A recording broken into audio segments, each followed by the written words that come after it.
राजू भैया, एक प्लेट मोमोज मुझे भी दे दो। अरे भीम, आज तो इंदुमती भी आ गई, तेरा क्रश। और देख, तुझे भैया बोल रही है। अबे चुप बुड़बक, भैया तुझे बोला है, मुझे नहीं। भीम, तुमने कुछ कहा? नहीं नहीं इंदु।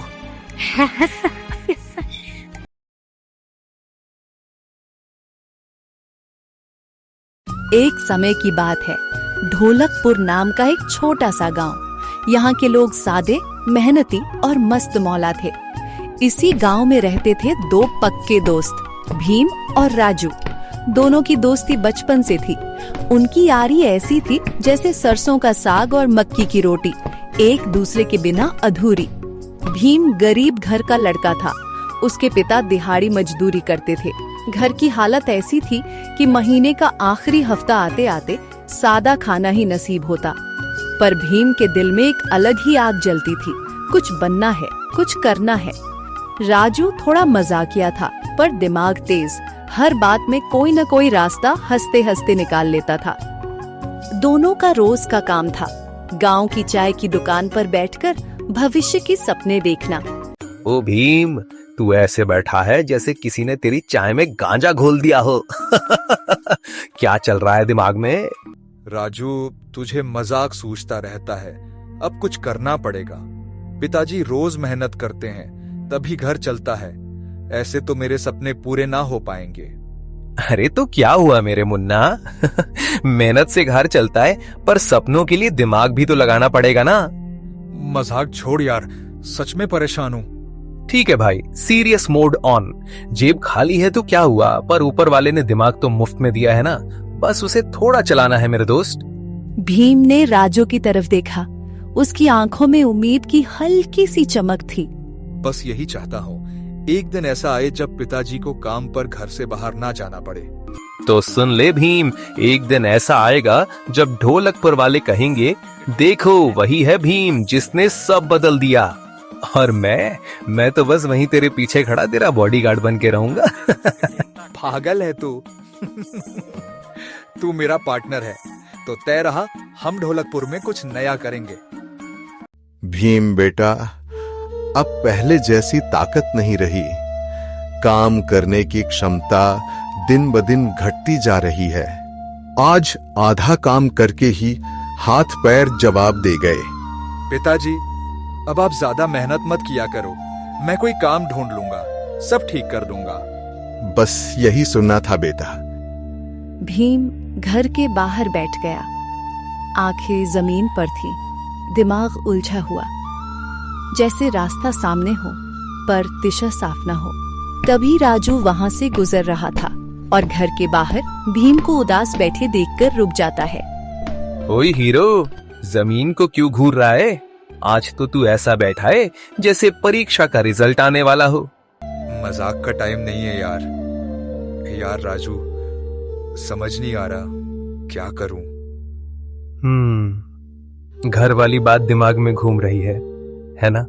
पिताजी अब ज्यादा काम नहीं कर सकते। तो फिर ऐसे मुंह लटका के बैठेगा या कुछ सोचेगा भी? सोचना ही तो मुश्किल है। क्या काम करूं? बाहर शहर में भी काम नहीं कर सकता, क्योंकि फिर माँ और पिताजी का ध्यान कौन रखेगा। तू एक काम करते हैं, आज चल थोड़ा शहर घुमाते हैं। शहर? वहां क्या करना है? हाँ, माहौल बदलेगा तो दिमाग भी खुलेगा। हो सकता है कोई ऐसा काम दिख जाए जो अपने गांव में भी किया जा सके। ठीक है, चलते हैं।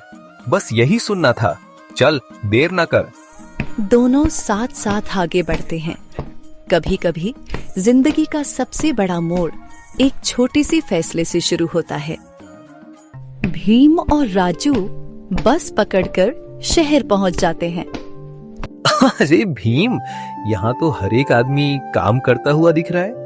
इतनी भीड़ मैंने कभी नहीं देखी। इस भीड़ में कोई ना कोई काम जरूर छुपा होगा। दोनों चलते चलते एक गली में पहुंचते हैं जहां कई ठेले लगे हैं। राजू, देख, इतने सारे ठेले। हाँ, और सबका धंधा चल रहा है। लगता है शहर वालों का पेट कभी भरता ही नहीं। ये लोग कितना कमा लेते होंगे। क्या पता यार भीम, सच बोलूं तो भूख जोर की लगी है। हाँ यार, सुबह से कुछ ढंग का खाया भी नहीं। चलना उस ठेले पर चलते हैं, कुछ खा लेते हैं। आओ भाई साहब, गरम गरम चटपटे स्टीम मोमोज। अरे राजू, ये मोमोज क्या होते हैं? मैंने तो पहली बार नाम सुना है। अरे भीम, ये मोमोज है, नेपाल का खाना। शहर के लोग इसके बड़े शौकीन हैं। पर बनते कैसे हैं? अब ये मत पूछ, ये तो मुझे भी नहीं पता। अरे भैया, ये मोमोज बनते कैसे हैं? अरे सुनो भैया, कोई बड़ी विद्या नहीं है। पहले मैदा लेते हैं, थोड़ा नमक डालकर अच्छे से गूंथ लेते हैं। फिर अंदर के लिए सब्जी काटते हैं, पत्ता गोभी, प्याज, थोड़ा अदरक, लहसुन। सबको कढ़ाई में हल्का सा भून लेते हैं, बस स्वाद के लिए। फिर उस मैदे की छोटी छोटी लोई बनाते हैं। लोई बेलकर बीच में भरावन रखते हैं और ऐसे मोड़ देते हैं। फिर ये मोमो स्टीमर में जाते हैं। 10-15 मिनट में तैयार हो जाते हैं गर्मा गर्म। अच्छा, इतना ही तरीका है? हाँ भैया, मेहनत और सफाई हो तो मोमोज खुद बोलता है। अब आप मोमोज खाइए। अरे वाह, ये तो कमाल का है। देखा, शहर वाले पागल क्यों हैं इसके पीछे। पैसे चुकाते हैं और बस स्टैंड की तरफ चल पड़ते हैं। कुछ समय के बाद भीम और राजू ढोलकपुर गांव पहुंचते हैं और आपस में बात करते हैं। राजू, ये मोमोज सच में कमाल है। सोच रहा हूँ अगर गांव में भी ऐसा ठेला लगाएं। अरे भीम, गांव वाले तो चाय समोसा वाले हैं। ये नई चीज देखेंगे तो शुरुआत में थोड़ा हैरान रहेंगे।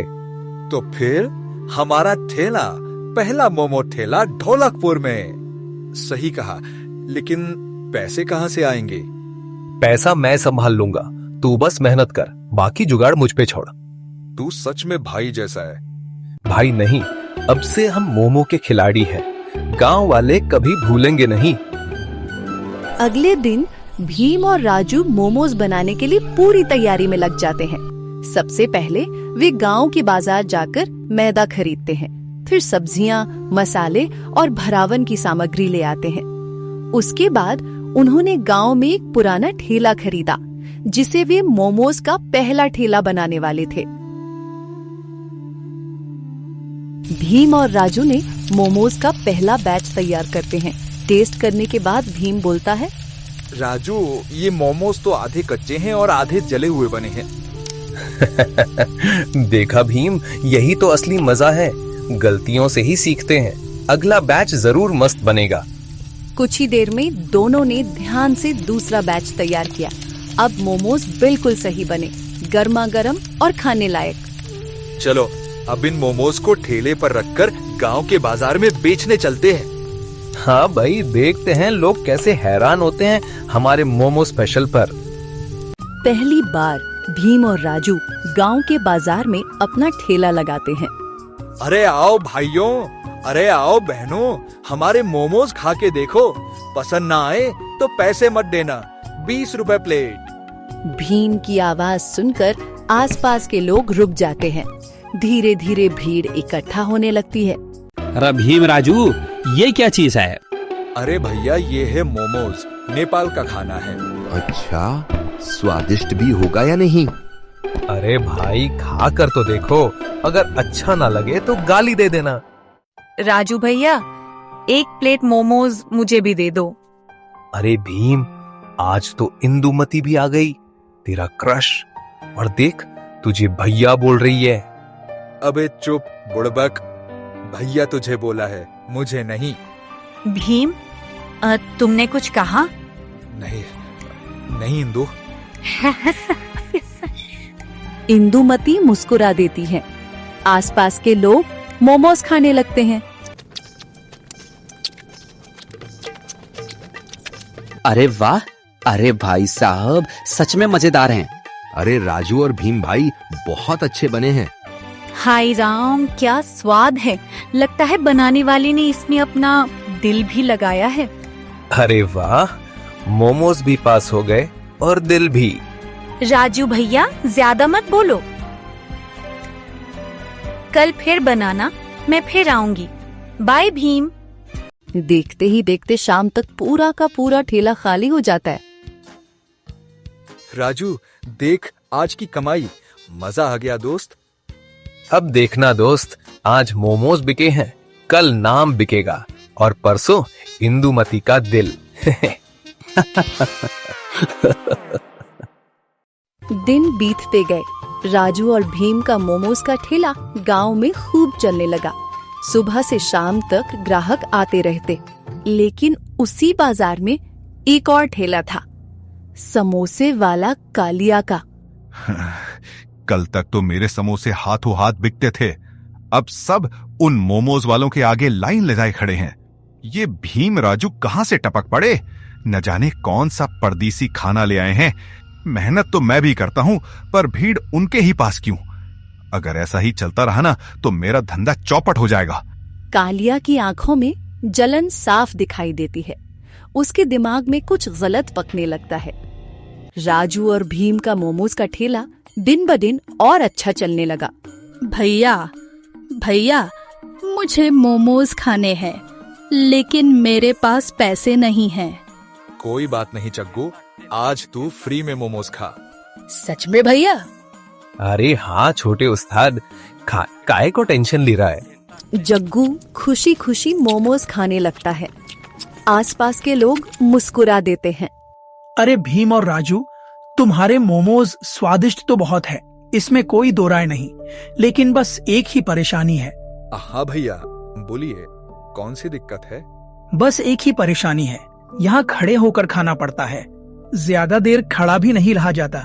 अगर बैठने की व्यवस्था हो जाए तो मजा आ जाए। अरे भैया, ये परेशानी भी जल्दी ही खत्म कर देंगे। राजू, इतने पैसे कहाँ से लाएंगे? अरे तू इतनी टेंशन मत लिया कर मुन्ना, अभी कमाई अच्छी हो रही है और कुछ पैसे लाला तेलूराम से उधार ले लेंगे। इससे हमारे और नए ग्राहक जुड़ेंगे, फिर तो पैसा ही पैसा। अरे वाह यार, तेरे पास तो हर समस्या का समाधान है। अगले ही दिन भीम और राजू लाला तेलूराम से उधार पैसे ले लेते हैं। उन्हीं पैसों से वे मोमोज का एक ठीक ठाक स्टॉल खोलते हैं। इस बार ठेले के साथ टेबल और कुर्सियां भी लगती हैं।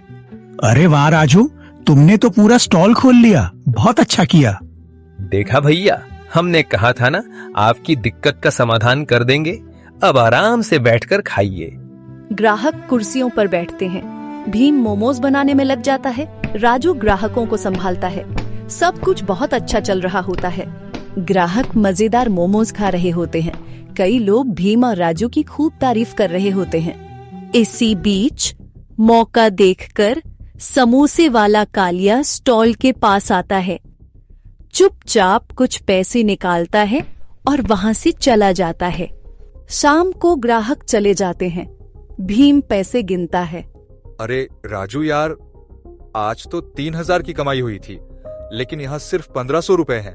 अच्छा, बाकी के पैसे कहाँ गए यार? मुझे नहीं पता यार। क्या पता ग्राहक ने टेबल पर ही पैसे दे दिए हो और तुम रखकर भूल गए हो। नहीं यार, मुझे याद है, पैसे तो ग्राहक स्टॉल पर ही देते हैं। मैं तो बस मोमोज सर्व कर रहा था। यार ध्यान से याद कर, कहीं तेरे पास ही तो नहीं रह गए। पैसे हमारे दोनों के हैं, किसी और के तो नहीं। भीम, आज तुमने ये कैसी बात कर दी? हमारी दोस्ती में पैसे वाली बात कहाँ से आ गई? अरे मैंने कब कहा कि तूने चुराए हैं? इल्जाम नहीं लगाया यार। तो फिर कहना क्या चाहता है तू? मुझे ही शक की नजर से देख रहा है, अपने दोस्त पर चोरी का इल्जाम। दोनों की आवाज तेज हो जाती है। गुस्से में एक दूसरे की बात सुन नहीं पाते। राजू गुस्से में वहां से चला जाता है। हे भगवान, ये क्या हो गया? वो तो मेरा सबसे अच्छा दोस्त है। आज पहली बार हमारी लड़ाई हुई। दिल नहीं मानता कि राजू ऐसा कर सकता है, लेकिन दिमाग में शक घुस गया और सब खराब हो गया। कई दिन बीत जाते हैं। राजू वापस स्टॉल पर नहीं आता। भीम धीरे धीरे उदास रहने लगता है। अब उससे मोमोज भी पहले जैसे अच्छे नहीं बनते। पहले वो और राजू मिलकर मोमोज बनाते थे, हंसते बोलते थे लेकिन अब भीम अकेला पड़ चुका था। उधर लाला तेलूराम का कर्ज दिन ब दिन बढ़ता जा रहा था। जिस दिन स्टॉल खुला था उसी दिन दोनों का झगड़ा हो गया था।